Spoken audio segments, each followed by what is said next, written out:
I think it would be really interesting to talk about how you finally did learn to read, because people were supposed to be teaching you and they didn't.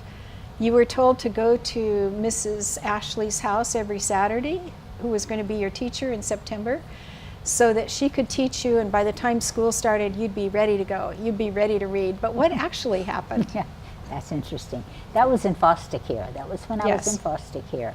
Mm-hmm. And she was going to help me with my reading. And interestingly enough, growing up when I was younger, I didn't see anything with words on it because, of course, we didn't have newspapers in the home. We didn't have magazines. There were no books anywhere.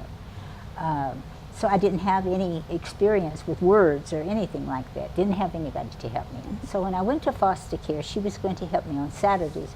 But I ended up, she had a daughter who was about a year older than I. And we ended up cleaning the house, and we would get a soda or something for a reward. So I really didn't learn how to read. And then when I was adopted, I still didn't know how to read. And I was supposed to, this was in the middle of, in the summer, when I was adopted in June. And I was going to school that September. And my adopted mother, knowing my age, and I'd never been to school, she said, well, I can't put her in kindergarten to start learning how to read or to learn things because of her size and her age. So when she went into the school district, she told them that I was born in 1944 and that, you know, she put me in 6th grade. 2 years younger than you actually were. 2 years younger than I actually was. And also I started school in 6th grade. First time I'd ever walked into a school. So I had to teach myself with the kids not knowing that I could not read, because if they had known that I didn't go to school, had never read, I don't know, I would have probably been teased and whatever. So I did everything I could, and back in that time, they would have you go around the classroom and read. And out of your book, out of the book, out loud. And it was always something. I had a sore throat or something. I would not read, but I followed along as everybody read. I looked at every word, and I would pick out words and I would memorize them, and I would just look at them over and over and over when I took the books home. And I kept looking at words like that, and I listened to them as they said the words. I didn't know anything about phonics or anything like that and how to sound words out. But I just kept doing that. I would look at grocery cans and anything that I could that had words on it. And I literally taught myself.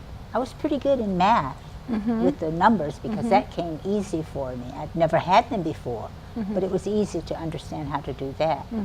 But the reading was hard, but I did. I taught myself. My classroom, my teacher never knew I had never been to school. Yeah, it's phenomenal to me that nobody taught you. You taught yourself.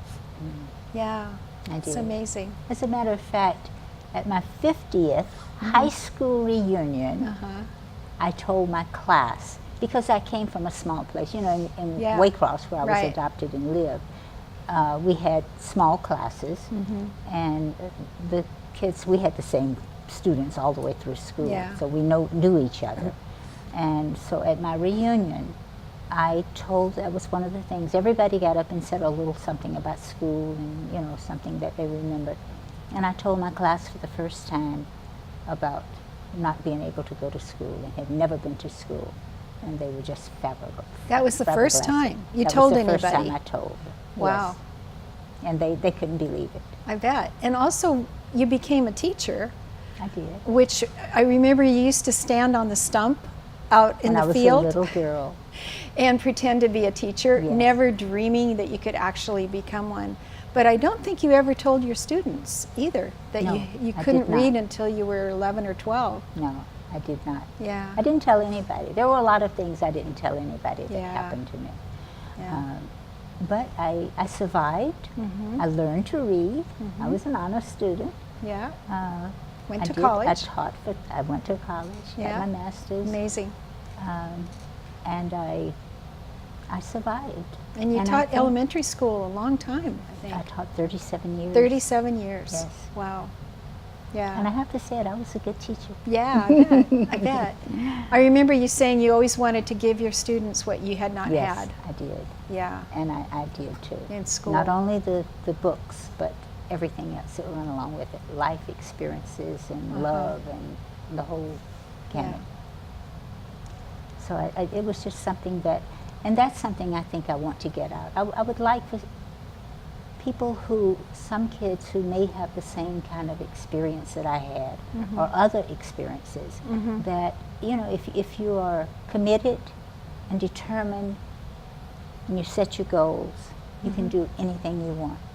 As a matter of fact, I taught my 2 kids that. In the morning they would get up, I'd have them look in the mirror and say, you know what, I am intelligent, I can learn, I can do, and I can be anything I want.